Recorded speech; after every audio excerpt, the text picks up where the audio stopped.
Okay, very welcome to the Stockholm Concert Hall in Sweden, where the Nobel Prize award ceremony takes place every year on the 10th of December. We're waiting for this ceremony to formally begin at 4 o'clock in the afternoon here in Stockholm, sharp. We are waiting for Nobel laureates and the royal family to enter the stage, which is about to happen right now, I believe.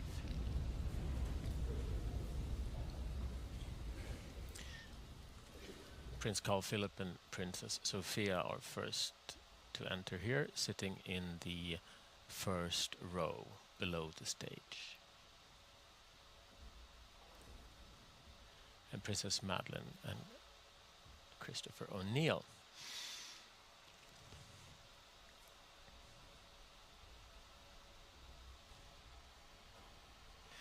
And we are here today, as every year on the 10th of December, which is the anniversary of Alfred Nobel's death, the inventor that is the origin of this prize. Drum roll for His Majesty the King.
Swedish royal anthem, marking that the royal family has arrived and entered the stage.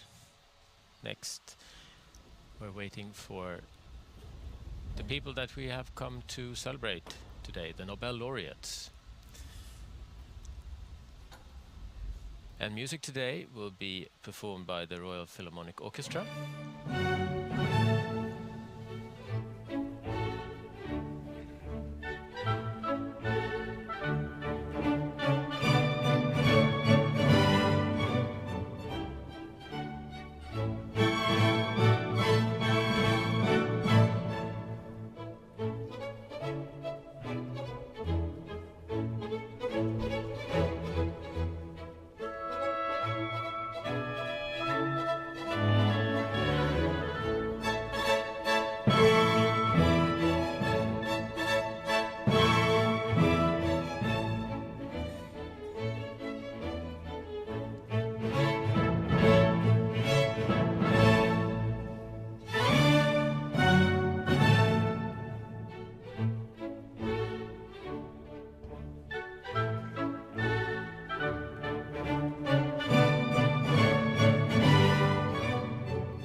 Now, when everybody is gathered here, we will hear a speech by Professor Astrid Söderberg-Widing, the chair of the board of the Nobel Foundation.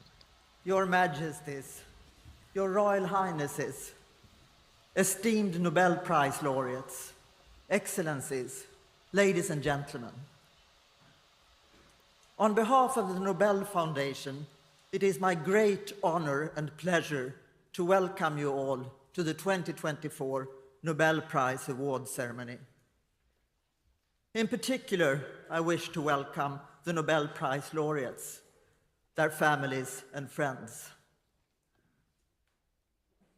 Today in Oslo, the Nobel Peace Prize was awarded to Nihon Hidankyo, also known as Hibakusha, and I quote, "for its efforts to achieve a world free of nuclear weapons, and for demonstrating through witness testimony that nuclear weapons must never be used again," end of quote. This Japanese grassroots movement, survivors of the atomic bombs in Hiroshima and Nagasaki, has for almost 80 years argued the necessity of an international nuclear taboo. During decades, nuclear arms were considered the main threat to humankind. But in spite of these witnesses reminding us, and because of trust in arms treaties and international developments, this almost fell into oblivion. Today, as nuclear threats are being expressed anew in connection with wars and conflicts involving nuclear powers, the Nobel Peace Prize takes on an existential dimension. Earlier this year, a number of Nobel Prize laureates signed the My Now Declaration 2024 on nuclear weapons, urging all nations to protect human civilization by ensuring that nuclear arms never be used again. The atomic bomb also recalls that basic research put into practice is not only for good. Still, however, it is through free fundamental research that science must continue to explore and expand the frontiers of human knowledge, laying the foundation for future applications and development. The scientific breakthroughs awarded this year in science and medicine, the Physics Prize for using dynamical systems to understand mechanisms of memory and laying the foundations for artificial intelligence, the Chemistry Prize for using the latter for predicting protein structures and for computational design of proteins, and the prize in physiology or medicine for the discovery of an essential complementary process for how identical genetic information leads to different cells, have already led to groundbreaking applications for the greatest benefit of humankind. The unimaginable consequences that genetic technologies and artificial intelligence may perhaps introduce can only be managed in trustful, rule-based international collaboration. The Literature Prize this year, awarded to a profound exploration of human vulnerability against the backdrop of historical trauma, where the abyss is always as close as is the longing for transformation, sheds light upon the fragile condition of humankind. And finally, the prize in economic sciences for quantitatively assessing the importance of a country's institutions for its prosperity can be considered in the present context of ongoing autocratization with faltering democracies. Facing a number of interconnected challenges, including climate change and geopolitical tensions, we indeed live in times of volatility, uncertainty, complexity, and ambiguity. The insightful testament of Alfred Nobel, which has gathered us here, is still of highest relevance. The scientific prizes award fundamental research. Still, all the awards, in their diversity, also address the global challenges of today. The laureates have paved the way.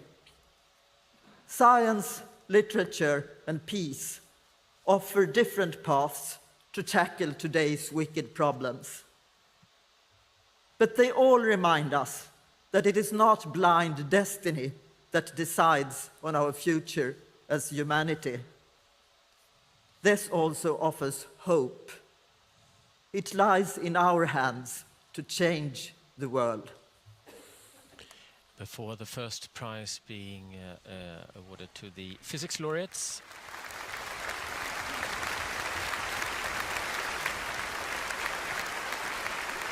we will be entertained by some music, a piece by Richard Wagner.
Elizabeth's greetings from Tannhauser, and soprano soloist here is Ingela Brimberg.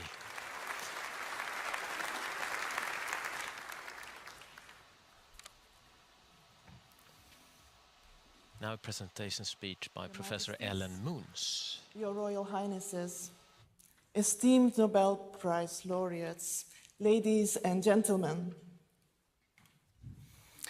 As you arrived here today, you recognized some faces instantly, and names came to you in a flash. Other names may have slipped your mind, and perhaps you felt a twinge of frustration, scanning your memory for the circumstances of the past encounters that just won't come into focus. Memory association works as a scaffold to understand new information. With every thought, the billions of neurons in our brain develop stronger connections. In 1949, the Canadian psychologist Donald Hebb said, "Neurons that fire together, wire together," to describe the mechanism of learning. This year's Nobel Prize laureates in physics, John Hopfield and Geoffrey Hinton, were inspired by the network of neurons in the human brain. They developed artificial neural networks, which are fundamental for machine learning, allowing computers to learn without explicit programming. In 1982, John Hopfield discovered that the physics describing how atomic magnetic moments align in solids, giving them magnetic properties, can also be used to describe the interactions between neurons in our brains. He developed a dynamical model for the associative memory based on networks of binary nodes, where nodes were assigned values determined by the weighted sum over all nodes. Like a ball rolling down a hill, the dynamics drive the system into the valleys of the energy landscape, where it relaxes. In these valleys, memories are located as stationary states. So this is where you will find the name of the acquaintance you were searching for in your memory landscape. As a theoretical physicist with deep roots in solid-state physics and a passion for complex processes in biophysics and neuroscience, John Hopfield's achievements are a testimony to the power of interdisciplinary thinking. Geoffrey Hinton extended Hopfield's model using ideas from statistical physics. The invention is called the Boltzmann machine, named after the Austrian physicist Ludwig Boltzmann. It contains multiple layers of nodes, and is trained using given sets of patterns. Once trained, the network can generate new patterns that resemble those in the learned set. Geoffrey Hinton is a leading figure in the development of efficient learning algorithms. He pioneered the efforts to establish deep and dense neural networks. Such networks are effective in sorting and interpreting large amounts of data, and self-improve based on the accuracy of the result. Today, artificial neural networks are powerful tools in research fields spanning physics, chemistry, and medicine, as well as in daily life. While they can aid humans in delivering fast answers, it is our collective responsibility to make sure that they are used in a safe and ethical way.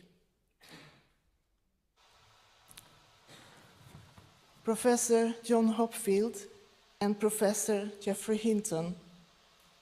You have been awarded the 2024 Nobel Prize in Physics for foundational discoveries and inventions that enable machine learning with artificial neural networks. It is an honor and a privilege to convey to you, on behalf of the Royal Swedish Academy of Sciences, our warmest congratulations. I now ask you to step forward to receive the Nobel Prizes, your Nobel Prizes, from the hands of His Majesty the King. Professor John Hopfield and Geoffrey Hinton here first.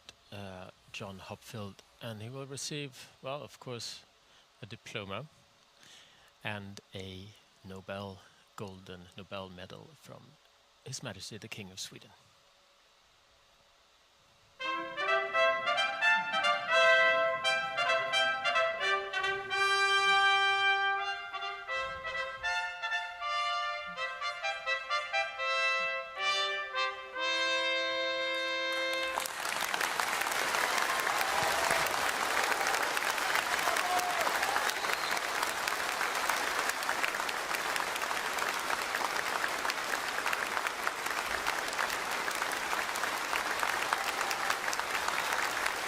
Standing ovations. What a joyful moment here.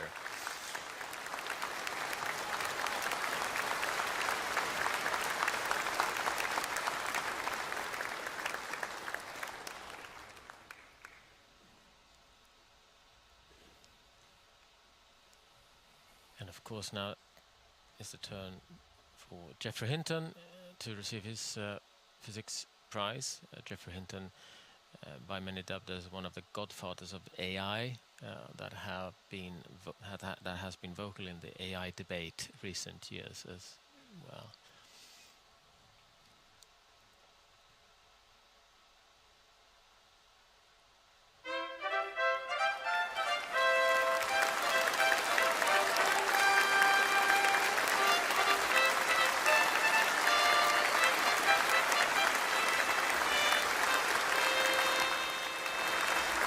One might say that the physics prize this year is sort of a prelude to the chemistry prize, which also bears strains of AI in it, being an AI application of the technology. And we will hear more about this by Professor Johan Åkvist. Your Royal Highnesses, esteemed Nobel Prize laureates, ladies and gentlemen. Proteins are the macromolecules that enable the chemistry of life. They catalyze all the needed chemical reactions. They also function as signaling molecules, receptors, pumps, antibodies, and building blocks of different tissues. So their diversity is truly remarkable. And to understand how proteins work, you need to know what they look like. So proteins are basically polymers made up from an alphabet of 20 amino acids. And these can be combined in endless ways. A typical protein may contain maybe a few hundred amino acids and thousands of atoms. So their magic derives from the fact that these strings of amino acids fold themselves up into well-defined and complex three-dimensional shapes. Now, even more magically, the 3D structures are somehow encoded in the sequence of amino acids. So a complex three-dimensional pattern is thus encoded in a linear sequence. Hence, it should be possible to predict the 3D structure of a given protein directly from its amino acid sequence.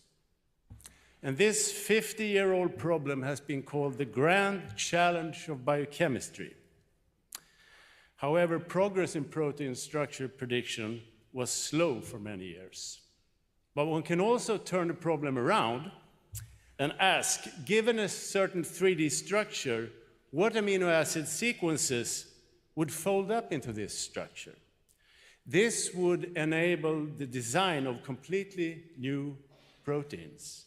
And David Baker showed in 2003 that it was possible. He could design new structures that had never been seen in nature before and compute what sequences would give these structures. He could then experimentally verify that the computational predictions were correct. So this is what we now call computational protein design.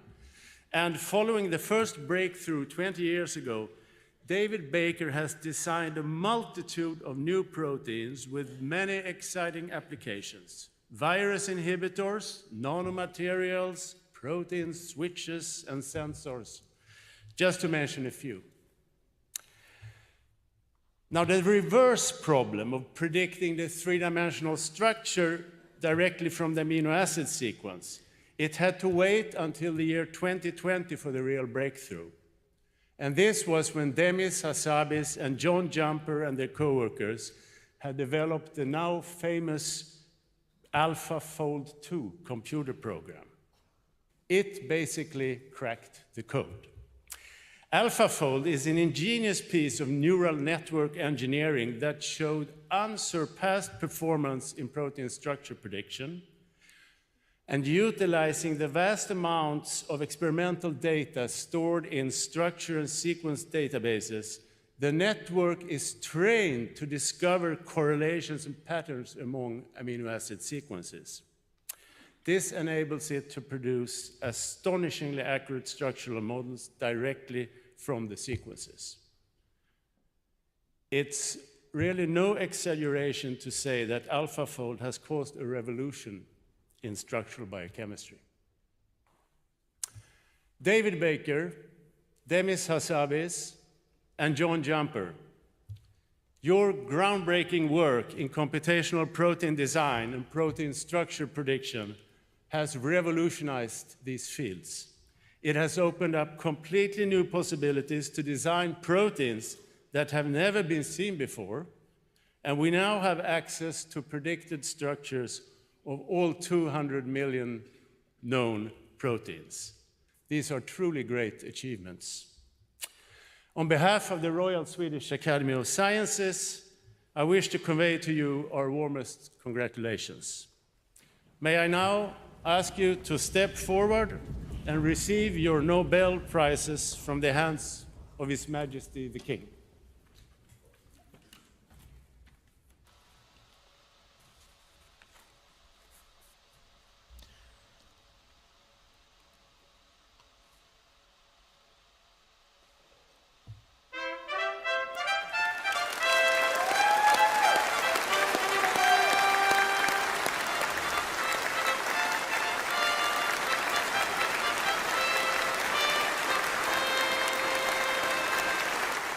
David Baker, first to receive his chemistry prize for his groundbreaking research, and then we have what might be called a true a prize.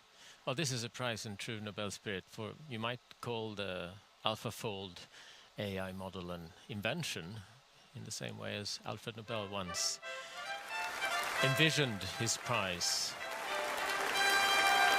to be awarded to the people who had done the most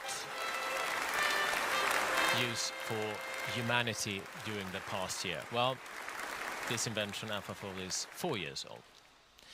Very young to be a Nobel Prize material.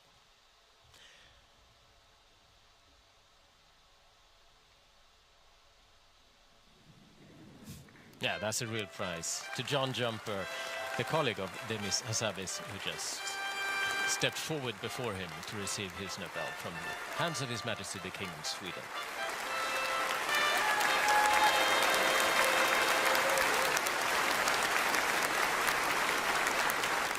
Family, colleagues and friends invited are sharing this glorious moment. And before we move on to physiology or medicine, let's have a break with some more music by Arnold Schönberg.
If you have wondered what the Nobel Prize in Physiology or Medicine is about this year, wait no more, because here is the presentation speech by Professor Richard Sandberg from the Nobel Assembly at Karolinska Institutet.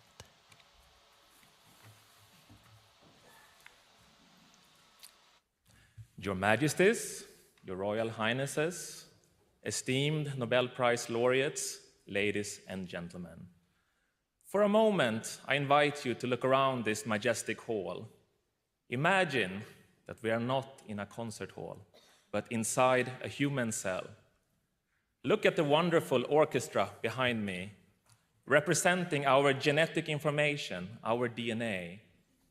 Now let each musician with their respective instrument correspond to a single gene. In a real cell, however, there are about 20,000 such performing genes, each playing a tone and rhythm for different cellular traits and functions. For an orchestra of this magnitude, effective conducting is naturally very important. For decades, it was known that proteins called transcription factors were conductors needed to guide the cellular symphony by amplifying or dampening the performing genes. This year's Nobel Prize in Physiology or Medicine is about the surprising discovery of a novel type of conductors called microRNAs that provide additional and crucial guidance over the cellular orchestra. MicroRNAs are conductors with a special ability. Instead of passionately making gestures to either amplify or dampen music intensity, microRNAs tell musicians only when to quiet down or take a break. You there, play softer. You take a break.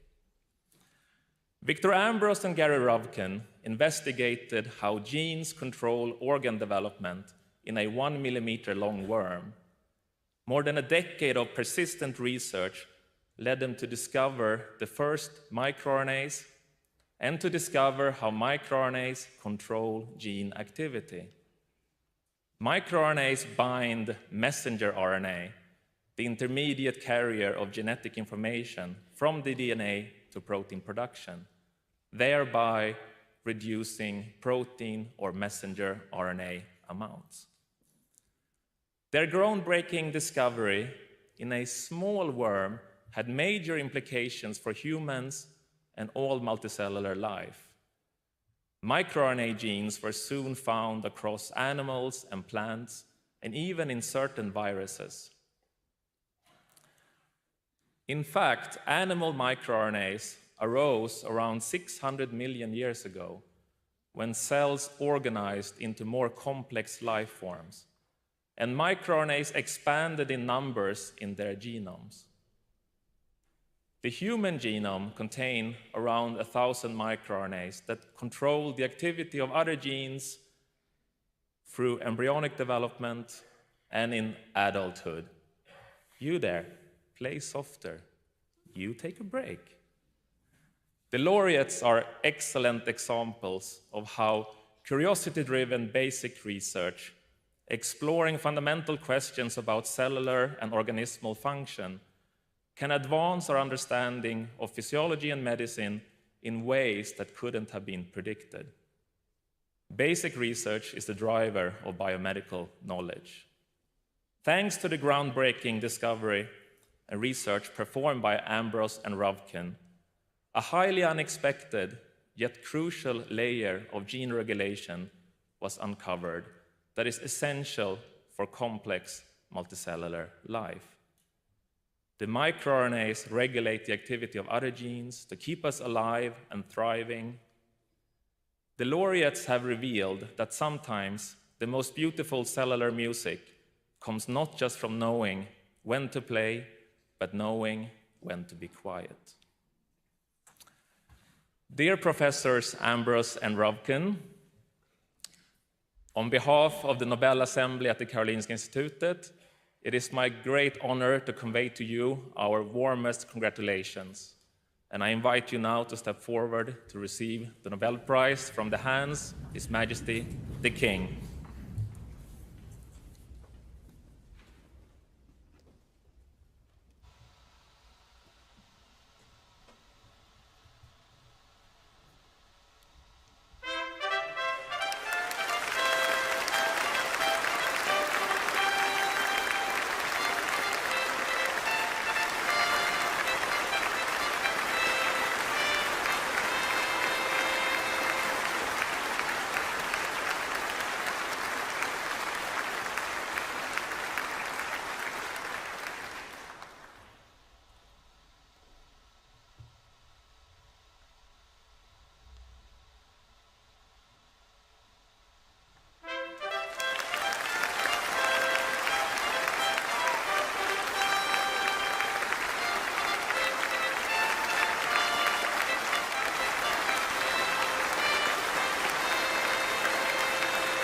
since the most beautiful cellular music comes not just from knowing when to play, but knowing when to be quiet, I will do just that and let you listen to some nice music instead.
Soloist Ingela Brimberg performed A Letter Arrived by Gunnar de Frumery with lyrics by Per Lagerkvist, a former Nobel laureate, author receiving the Nobel Prize in Literature 1951, and now for the Literature Prize 2024. Ärade pristagare, mina damer och herrar.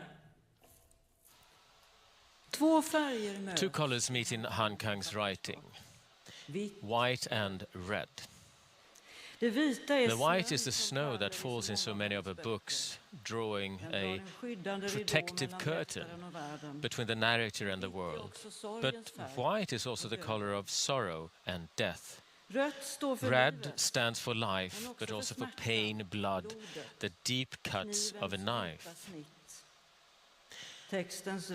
While her voice can be seductively soft, it speaks of indescribable cruelty, of irreparable loss. Blood flows from the bodies piled up after the massacre, darkens, becomes an appeal, a question that the text can neither answer nor ignore.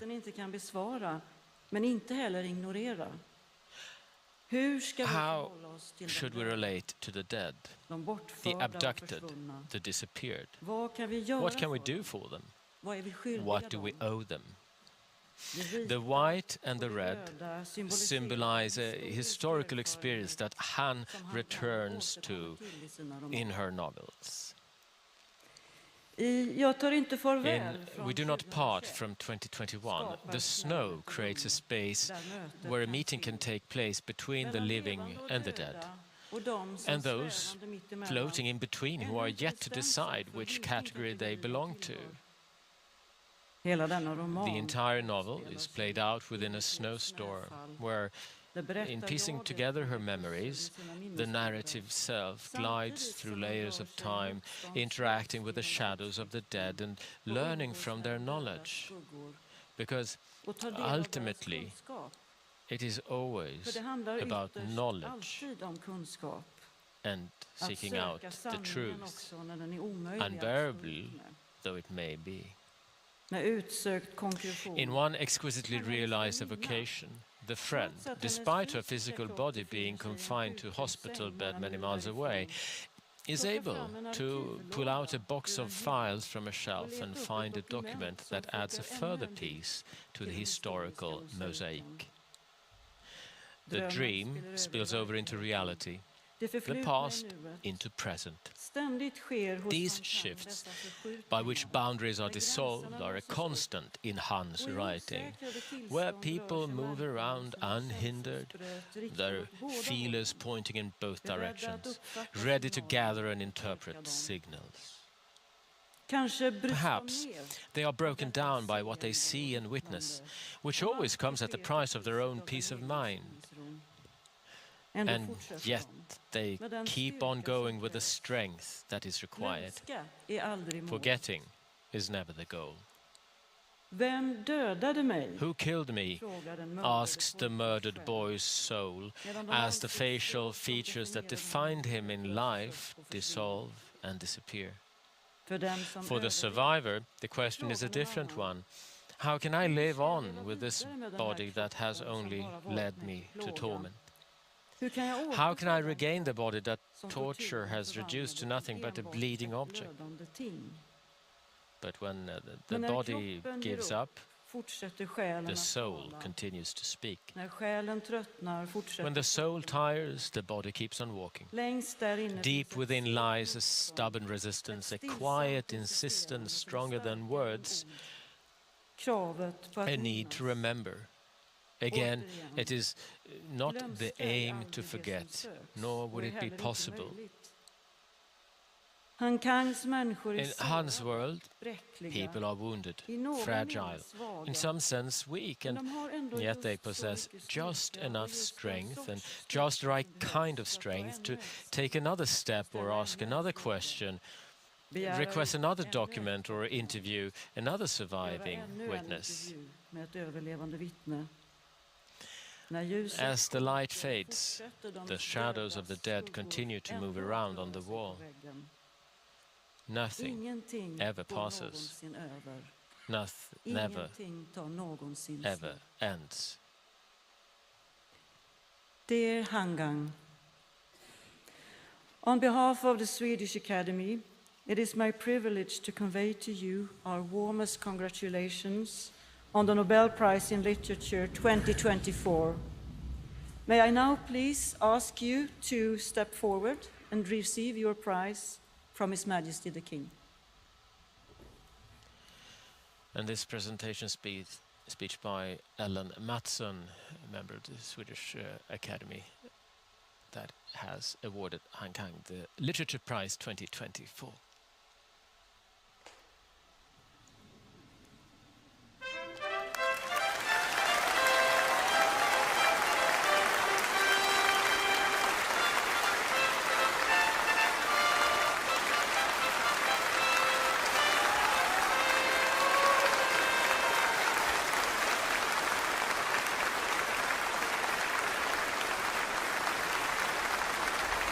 Leading up to the final prize, we will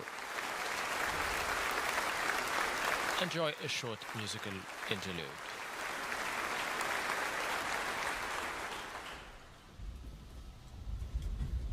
The performed by the Royal Stockholm Philharmonic Orchestra under conductor Johannes Gustafsson.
Orvalia, A Dance by English composer Ruth Gibbs. And now to the prize in economic sciences, where two of the laureates are from Great Britain originally. And the presentation speech is presented by Professor Jan Thorell. Your Majesties, Your Royal Highnesses, esteemed laureates, ladies and gentlemen. Not long ago, Sweden was a poor country, run with societal institutions only benefiting a narrow elite. Today, however, Sweden is one of the few lucky countries in the world enjoying both inclusive institutions and economic prosperity. Sweden has it all. So, if you come from a country like Sweden, you may think it obvious that institutions cause growth. But because we have it all, this is actually far from obvious. How can we be so sure it's not the other way around, that we can afford these inclusive institutions because of our economic prosperity? Or maybe, by some strike of luck in the distant past, some other underlying factor gave us both the institutions and our prosperity. In a very innovative move, this year's laureates solved this empirical conundrum by studying a huge intervention in human history, the colonization by the Europeans of large parts of the world, starting in the 16th century. By creatively using historical data on how vastly different the institutions were that emanated from this colonial experience, they were able to provide solid evidence for a causal effect of institutions on growth. But their contribution was not only empirical. Through a series of original game-theoretical models, they were also able to explain why institutions are so difficult to change. And these insights, as it happens, actually apply directly to the case of Sweden. Not far from here, in December 1918, the Swedish Parliament, on a late December night, about as cold as this one, passed an important government bill to secure both female and equal suffrage to the Swedish population. This particular decision can be seen as the eclipse of a series of reforms of both the political and economic institutions of Sweden. But the decision didn't come lightly. The conservatives, whose economic benefits were on the line, fought hard against it. In the end, on that cold December night, they accepted defeat. Why did they? The short answer is to thwart an imminent threat of revolution. The political situation in Stockholm at this time was tense as a bowstring. The year before had seen the Russian Revolution. Also in neighboring Finland, a civil war was raging. And then in early November 1918, the abdication of the German emperor sent shockwaves throughout the continent that also reached the Swedish capital. At this moment, the Swedish military conscripts were effectively disarmed, and an armored boat with a loyal crew moored in the waters close to the Swedish Parliament building. Yet, the conservatives understood a crucial thing. They couldn't sweet-talk themselves out of this situation. Simply promising future welfare reforms for the material benefit of the general population wouldn't do the trick, because everyone understood that come the day when the situation had calmed down, such promises could easily be broken. Thus, the only way to appease the masses was to relinquish power itself by extending the franchise. The more general significance of this so-called commitment problems has also been highlighted by the laureates. And it helps us understand not only why institutions are so persistent, but also why they sometimes, as in Sweden in 19, change. Professors Acemoglu, Johnson, and Robinson. These contributions are also of practical importance. because the huge and persistent income gap between the poorest and richest countries in the world has enormous consequences for billions of people living in the world today. And your work shows that promoting democracy and inclusive institutions is an important way forward for closing this gap. So, it is my honor and my privilege to convey to you, on behalf of the Royal Swedish Academy of Sciences, our deepest and warmly felt congratulations. Now, please step forward and accept the prize from His Majesty the King.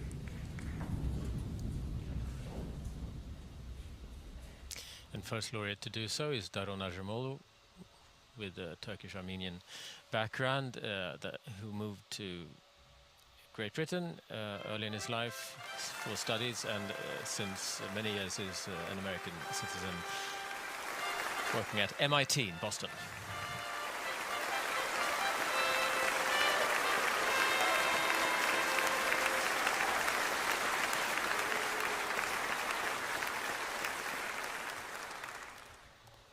At which institution also Simon Johnson is affiliated. Simon, who, when he doesn't do research, is a great football fan. And of course, Sheffield Wednesday is his team, just as his father's, I understand.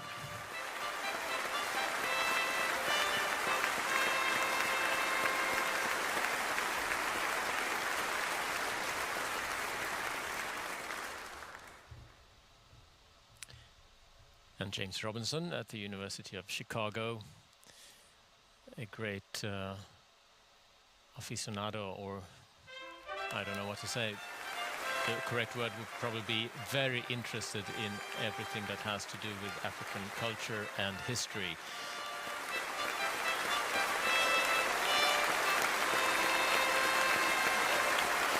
Many of the historical perspectives in this research are probably due to him and his interest in that. And now it's time for the awards ceremony to conclude.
That was the Swedish national anthem. And now the Queen of Sheba's Festivity March from the Prodigal Son by Hugo Alfvén is played while the guests are leaving the auditorium.